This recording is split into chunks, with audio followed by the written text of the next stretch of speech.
नमस्कार दोस्तों, आपका बहुत बहुत स्वागत है आज की कहानी में। उम्मीद करता हूँ आप सब लोग अच्छे होंगे, खुश होंगे। दोस्तों, आज की भूतिया घटना देहरादून शहर में घटित अनिल के साथ एक ऐसी भूतिया घटना है जब अनिल का सामना एक छोटी बच्ची के रूप से होता है। तो चलिए दोस्तों, कहानी को शुरू करते हैं। उससे पहले अगर आप मेरे चैनल पर पहली बार आएँ तो प्लीज़ चैनल को सब्सक्राइब कीजिएगा, वीडियोज़ को लाइक कीजिएगा, शेयर कीजिएगा।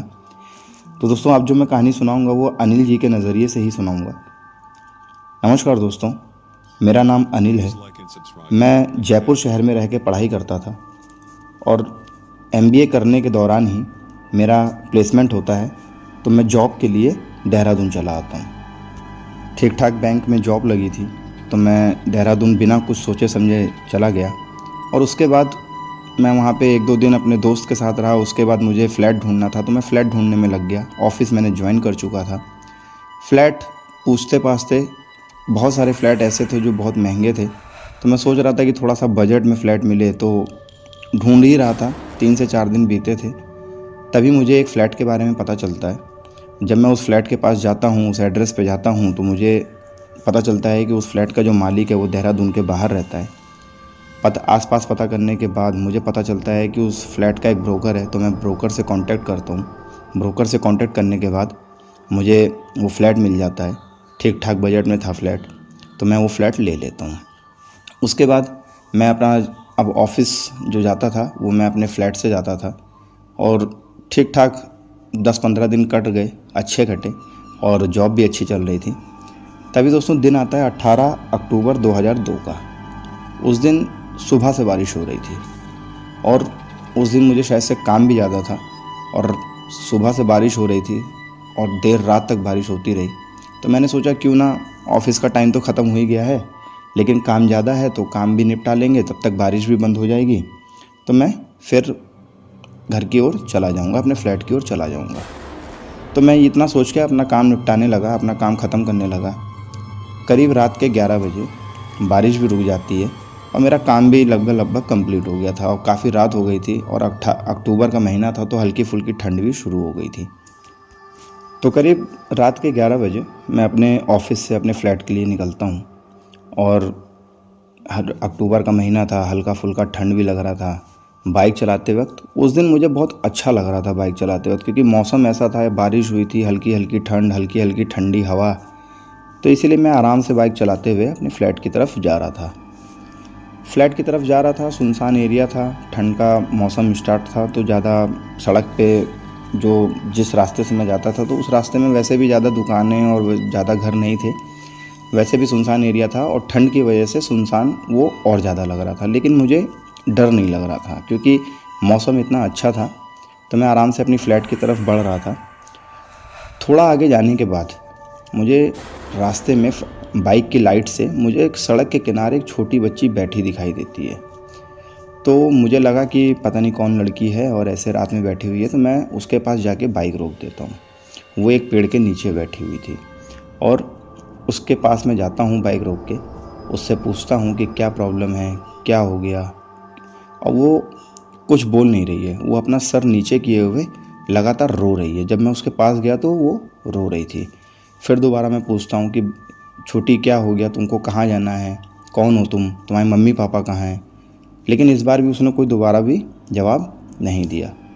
जब इसका मैंने ये रवैया देखा कि वो लगातार रो रही है और वो कुछ बोल नहीं रही है और मैं उससे परेशानी उसकी पूछ रहा हूँ तो वो कुछ बोल नहीं रही है, तो ये रवैया देखकर मुझे थोड़ा सी घबराहट हुई। तो मैं तुरंत वहाँ से निकलता हूँ, अपनी बाइक स्टार्ट करता हूँ और फ्लैट की तरफ जाने लगता हूँ। थोड़ा सा आगे गया ही हूँगा, फिर से मुझे उस लड़की के बारे में ध्यान आता है। मैं सोचता हूँ कि यार पता नहीं वो लड़की कौन थी, छोटी सी बच्ची थी और हो सकता है कि सही में किसी मुसीबत में हो, मुझे फिर से उसकी जाके हेल्प करनी चाहिए। तो इतना सोचने के बाद मैं तुरंत बाइक को मोड़ता हूँ और उसी जगह पे फिर मैं जाता हूँ जिस जगह पे वो लड़की बैठ के रो रही थी। जब मैं उस जगह पे जाता हूँ तो देखता हूँ कि इस बार वो लड़की उस जगह पे नहीं थी। आसपास देखता हूँ, चारों तरफ देखता हूँ, वो लड़की नज़र नहीं आती है। ये देखने के बाद मुझे थोड़ी सी घबराहट होती है, थोड़ा सा डर लगता है कि वो लड़की कौन थी आखिरकार। अभी 2 मिनट ही मैं उसको छोड़ के निकला हूँगा और 2 मिनट बाद में वापस आया तो वो लड़की कैसे गायब हो सकती है और कहाँ जा सकती है। इतना सोचने के बाद मुझे थोड़ी सी घबराहट हुई, थोड़ा सा डर हुआ। तो मैं अपनी बाइक स्टार्ट करता हूँ, मोड़ता हूँ और अपने फ्लैट की तरफ तेज़ी से जाने लगता हूँ। जा ही रहा था मैं अपनी फ्लैट की तरफ, तभी अचानक मुझे किसी लड़की की रोने की आवाज़ सुनाई देती है। बहुत धीमे धीमे रोने की आवाज़ सुनाई देती है। लेकिन इस बार मैं उस रोने की आवाज़ को इग्नोर कर देता हूँ और लगातार अपनी बाइक को तेज़ी से चलाते हुए फ्लैट की तरफ बढ़ने लगता हूँ। लेकिन अब वो जो आवाज़ थी लड़की की रोने की, वो आवाज़ बहुत ज़्यादा तेज़ हो गई थी। बहुत ज़्यादा तेज़ से ऐसा लग रहा था कि कोई छोटी बच्ची है जो बहुत ज़्यादा तेज़ तेज़ से रो रही है।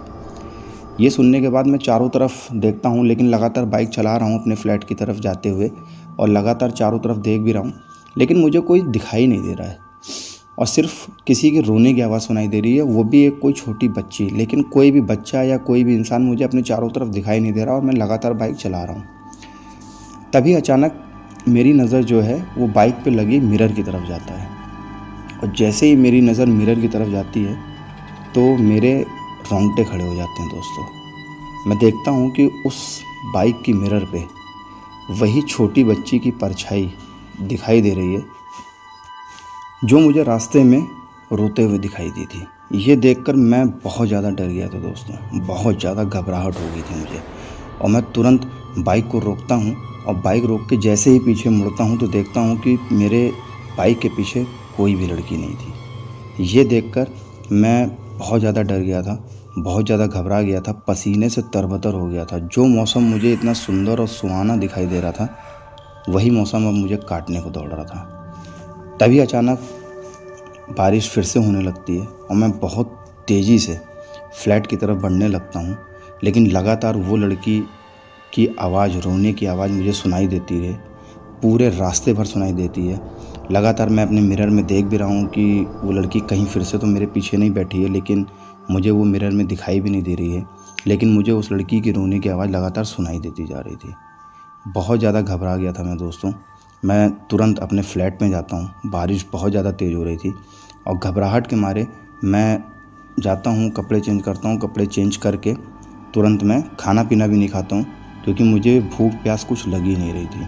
खाना पीना भी नहीं खाता हूँ, सीधा जाके बेड पे लेट जाता हूँ। बहुत बारिश की वजह से मेरे फ्लैट में लाइट नहीं आ रही थी, तो मेरे रूम में चारों तरफ अंधेरा था और डर की वजह से मैं अपने बेड में एक कोने में जाके लेट गया था और डर की वजह से मुझे नींद भी नहीं आ रही थी। लेकिन मैं किसी तरीके से सोने की कोशिश कर रहा था, लेकिन नींद आ नहीं रही थी। तो तभी मैं उठता हूँ और एक नींद की टैबलेट लेता हूँ और सो जाता हूँ। आधा घंटा ही बीता होगा मेरे सोने के बाद, तभी मुझे अचानक सुनाई लगता है कि मेरे जो फ्लैट का दरवाज़ा है, उस दरवाजे को कोई खटखटा रहा है, नॉक कर रहा है और मुझे लगा कि शायद से कोई होगा। तो मैं जाके फ्लैट अपना दरवाज़ा खोलता हूँ तो देखता हूँ कि दरवाजे के बाहर कोई नहीं था और बहुत तेज़ी से बारिश हो रही थी। वो मौसम ऐसा लग रहा था, वो डराने वाला मौसम लग रहा था मेरे को। खैर मैं दरवाज़ा बंद करता हूँ। दरवाज़ा बंद करने के बाद जैसे ही मैं मुड़ता हूँ तो इस बार फिर से रूह काँपने की बारी मेरी फिर से थी। वो ये कि मैं देखता हूँ कि उस जिस बेड पे मैं लेटा हुआ था, उस बेड पे वही छोटी लड़की जो मुझे रास्ते में दिखाई दी थी, जो मुझे रास्ते में रोते हुए दिखाई दी थी, वही छोटी लड़की मेरे बेड पे लेटी हुई है। मैं काफ़ी डरते हुए, काँपते हुए उस लड़की की तरफ जाता हूँ और उसको पलट के देखता हूँ तो देखता हूँ जैसे ही वो फेस मेरी तरफ करती है तो देखता हूँ कि उसका फेस पूरा प्लेन था। ना उसके फेस में आँखें थी, ना उसके फेस में नाक था, ना उसके फेस में मुंह था, पूरा प्लेन फेस। ये देख के मैं बहुत ज़्यादा घबरा जाता हूँ और अपना रूम का दरवाज़ा खोल के बाहर भागता हूँ। बाहर भागने के बाद आसपास के लोग मेरी आवाज़ सुन के कुछ लोग बालकनी में आते हैं, कुछ लोग मेरे पास आते हैं और मैं उनको पूरी बातें बताता हूँ। बातें बताने के बाद मेरे फ्लैट के बगल में ही एक पंडित आदमी रहा करते थे, तो उन्होंने मेरे को बताया कि ऐसे ऐसे करो। तो मैं फिर फ्लैट में जाता हूँ, उन्हीं के साथ जाता हूँ। इस बार देखता हूँ तो फ्लैट में कोई नहीं था और तभी अचानक बारिश भी धीमी हो गई थी, तब तक लाइट भी आ गई थी। फिर उसके बाद मैं रात के समय ही पूजा पाठ करता हूँ। पूजा पाठ करने के बाद सोता हूँ और जो पंडित जी थे मैं उनको भी अपने पास ही अपने रूम में सुलाता हूँ, क्योंकि मैं बहुत ज़्यादा डर चुका था। उसके बाद फिर मैं पंडित जी भी मेरे रूम में लेटे थे। उसके बाद सुबह होती है। सुबह मुझे बहुत ज़्यादा कपकपी लग रही थी, बहुत ज़्यादा ठंड लग रही थी, बहुत ज़्यादा बुखार था मुझे। उसके बाद फिर मैं डॉक्टर के पास जाता हूँ, दवाई वाई लेता हूँ, लेकिन दवाई का कुछ असर नहीं हो रहा था और अभी भी मेरे दिमाग में वो लड़की घूम रही थी और चल रही थी। मैं उस हादसे को भुला ही नहीं पा रहा था। धीरे धीरे कुछ दिन बीतते हैं, धीरे धीरे मैं उस चीज़ को भूलता हूँ, धीरे धीरे सब कुछ ठीक होता है, पूजा पाठ होती है, तो तब जाके मैं बिल्कुल नॉर्मल होता हूँ। और बाद में जब ऑफिस में मैंने जब इस घटना की चर्चा करी और लोगों से पूछा तो तब पता चला, ये सच है कि झूठ है नहीं जानता हूँ, लेकिन तब पता चला कि जिस रास्ते से मैं ऑफिस से फ्लैट और फ्लैट से ऑफिस आता जाता था, उस रास्ते में भूत प्रेत आत्माओं का छलावा घूमता रहता है। तो उसके बाद से फिर मैंने अपना जो रूट था ऑफिस जाने का और फ्लैट जाने का, वो रूट चेंज कर दिया। उसके बाद मैं देहरादून में 5-6 साल तक जॉब करता रहा और तब से फिर मुझे ऐसा कुछ हुआ नहीं देहरादून शहर में। देहरादून शहर में क्या, उसके बाद फिर मुझे भूत प्रेत आत्माओं से मेरा कोई सामना नहीं हुआ। लेकिन मैं गारंटी के साथ अभी भी नहीं बोल सकता हूँ कि वो जो सामना था वो सही में किसी रूह का था या छलावे का था या सही में वो कोई छोटी लड़की थी। तो ये थी मेरे साथ घटित एक ऐसी भूतिया घटना जिसको मैं मानता हूँ कि भूतिया घटना थी, जिसको मैं आज भी अपना जहन में रखा हुआ है और आज भी मैं भुला नहीं पा रहा हूँ उसको। तो उम्मीद करता हूँ आप लोगों को कहानी अच्छी लगी होगी। अगर कहानी अच्छी लगी हो तो प्लीज़ चैनल को सब्सक्राइब कीजिएगा, वीडियोस को लाइक कीजिएगा, शेयर कीजिएगा। तब तक के लिए धन्यवाद।